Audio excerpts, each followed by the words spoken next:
나는 20살. 김미진이다. 어렸을 적 부모님을 잃고 사촌집 여기저기로 찬밥 신세 취급을 당하며 떠돌아다녔다. 나의 삶은 비참했다. 그래서 나는 고등학교를 중퇴하고 독립을 해서 사촌이라는 말뿐인 가족들을 피해 도망갔다. 취업도 하고 새로운 보금자리를 만들어야겠다는 당찬 포부로 세상 밖에 나왔다. 하지만 세상은 녹록지 않았고 생각보다 치열하고 거칠었다. 그렇게 나의 청사진은 산산조각 났다. 독립을 하고 멋지고 희망적인 미래를 계획했는데 세상은 19꽃다운 여학생의 계획을 짓밟았다. 나는 1년 내내 여기저기 알바를 하다가 기숙사가 있는 모 공장에서 일을 했다. 힘들었지만 일보다 나를 더 힘들게 한 것은 같이 일하는 사람들이었다. 같이 일하는 언니들 이모들은 다들 가정이 있어 퇴근하고 남편이 마중 나오던지 남자친구 만나러 가는 약속을 잡기도 하고 학원 끝나고 집에 가는 자녀들과 연락해 함께 집으로 돌아간다.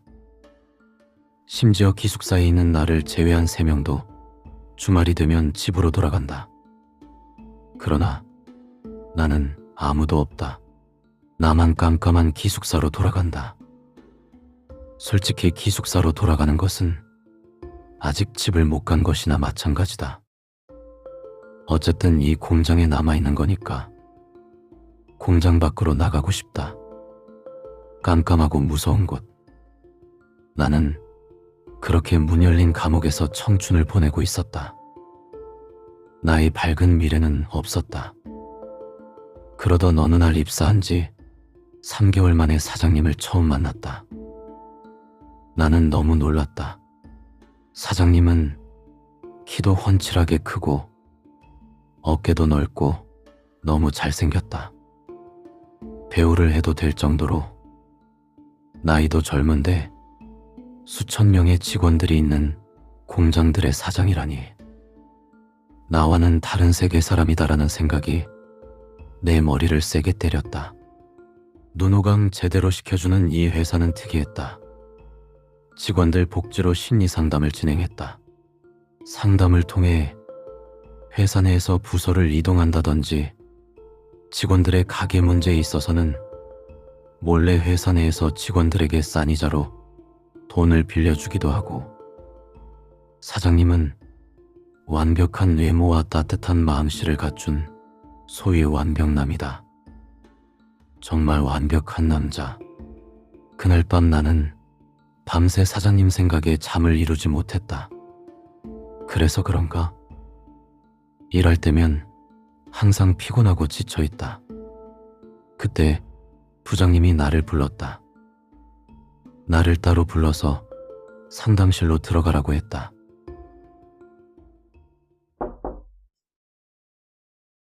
미진 씨? 네, 음, 나이가 이제 20이네요. 네,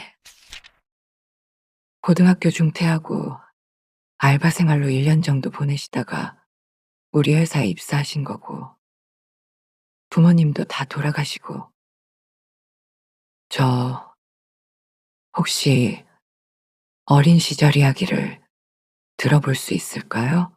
왜요? 음, 미진 씨가 요새 회사 생활을 힘들어한다고 들어서 도움을 드리려고 해요. 저 도움 필요 없어요. 음, 우리가 도움을 주면 아무래도 미진 씨의 삶의 방향과 계획이 바뀌지 않겠어요? 충분히 멋진 삶을 살아가며 희망찬 계획을 세울 수 있을 것 같은데. 나의 마음을 바늘로 찌른다. 여기저기 떠돌아다니며 나에게 하나 남은 것이 있다면 자존심이다. 여기저기 어쩔 수 없이 떠돌며 당장 내일 굶어 죽더라도 사촌집을 나오면 나왔지. 사촌들에게 부탁이나 아쉬운 소리 한번 해본 적 없다. 근데 앞에 앉은 저 여자는 내 마음을 바늘로 찌르며 내 속에 있는 이야기를 꺼내려 한다. 근데 저 여자에게는 하고 싶다. 내 힘든 이야기, 내가 처한 현실을, 나를 바라보는 저 눈빛을 가만히 쳐다보다 이내 나는 고개를 떨구고 지금껏 누구에게도 말하지 않았던 내 이야기를 들려주었다. 그 여자는 고개를 끄덕이며 한 번도 내 눈을 피하지 않고 심지어 눈물까지 흘리며 들어주었다. 그 여자의 눈물을 보니 나도 왈컥 눈물이 쏟아졌다. 사촌집에서 뛰쳐나올 때 버렸던 눈물과 슬픔이라는 것을 아직 마음속 깊은 곳에 한 움큼 가지고 있었던 모양이다. 나의 이야기를 다 들은 그 여자는 눈물을 닦더니 고개를 끄덕이며 종이에 무언가를 적기 시작했다. 한참을 적던 그 여자는 나에게 나가서 일을 보라고 했다. 그래, 내 힘든 상황을 해결해 줄 수 있겠어? 그저 다른 사람한테 내 얘기를 처음으로 하니 속이 다 후련했다. 그렇게 라인에 복귀해 일을 시작하려는데 부장이 다시 찾아왔다. 미진 씨, 나와봐. 네? 또요? 미진 씨, 오늘부터 여기가 아니라 다른 부서로 변경됐어. 네? 어디로요? 티오가 1년에 한두 명밖에 안 나는 자리야. 상담실로 가봐요. 네. 나는 상담실로 향했다. 그 여자는 옷을 갈아입고 있었다. 미진 씨, 기숙사로 가서 옷 갈아입고 짐 챙겨서 내려와요. 나는 얼떨떨했지만 1년에 한두 명이 가는 자리라면 좋은 곳이든 편한 곳이겠다. 막말로 내가 여기서 찬밥 더운 밥 가릴 처지가 아니다. 나는 기숙사에 올라가 짐을 챙겨 내려갔다. 회사 정문에서 그 여자가 기다리고 있었다. 그 여자는 운전기사가 있는 고급 외제차 안에 타서 나에게 손짓했다. 나는 어리둥절했지만 이내 놀랄만한 이야기를 들었다. 운전기사는 조수석 문을 열어주며 나를 태웠고 사모님, 댁으로 모실까요? 이 여자, 나를 상담해준 상담가가 우리 회사 사장의 부인, 사모님이었다. 나는 사모님과 함께 사장님 댁으로 갔다. 주차를 하고 차에서 내려 사모님과 엘리베이터를 탔다.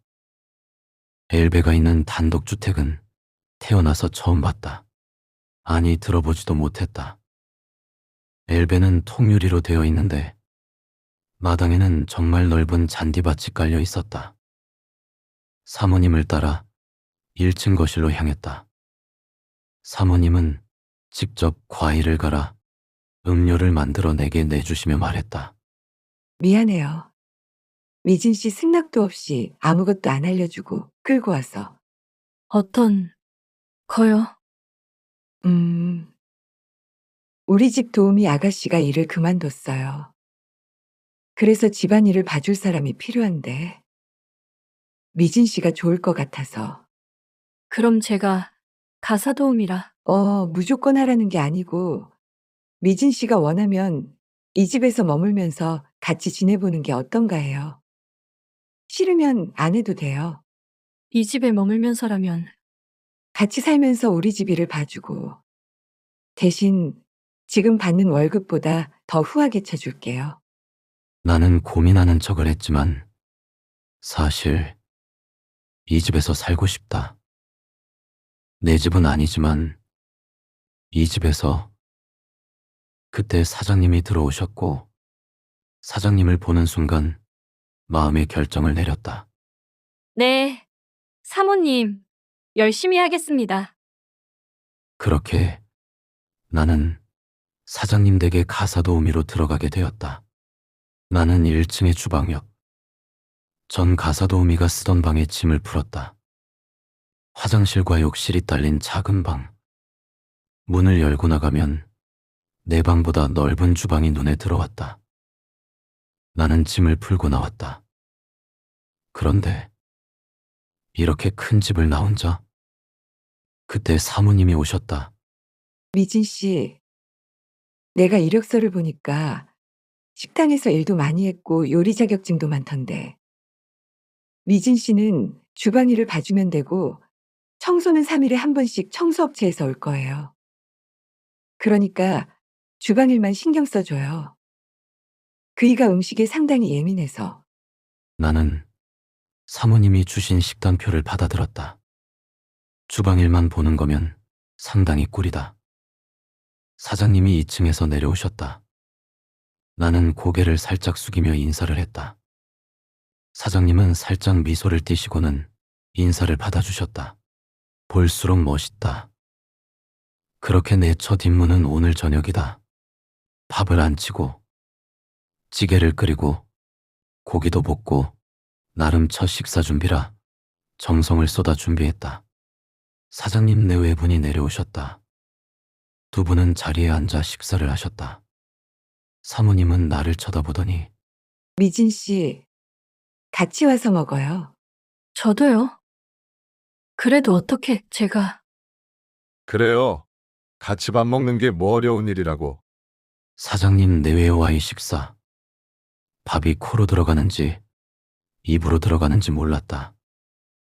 눈치를 보며 밥을 먹고 있는데 이 두 분의 대화가 조금 이상하다.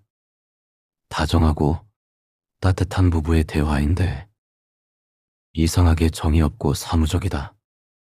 말투만 다정하고 내용은 사무적. 나는 식사를 마치고 뒷정리를 하고는 방에 들어갔다.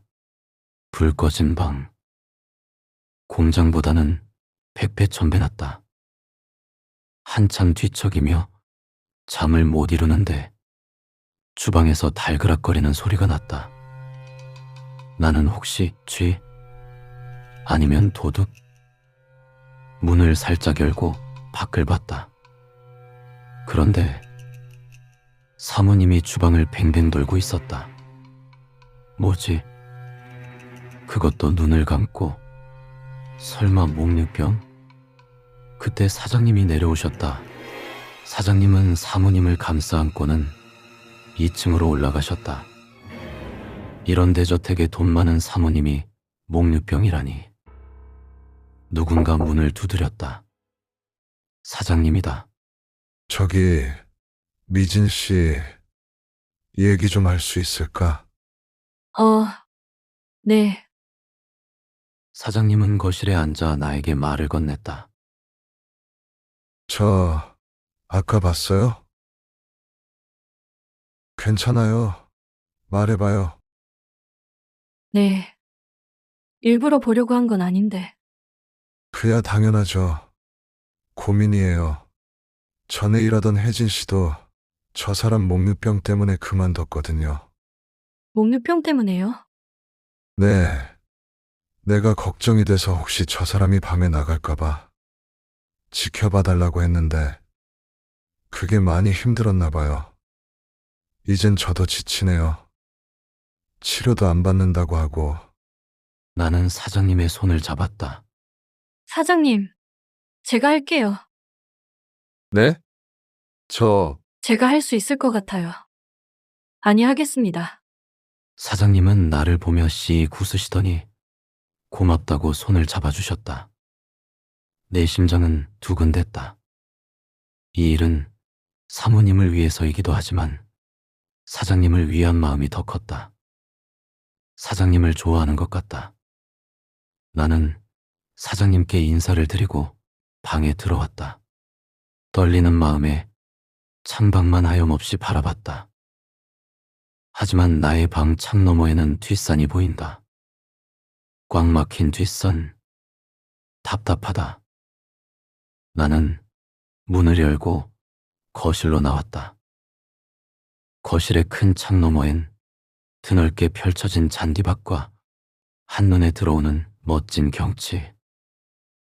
나는 해서는 안 되는 상상을 했다.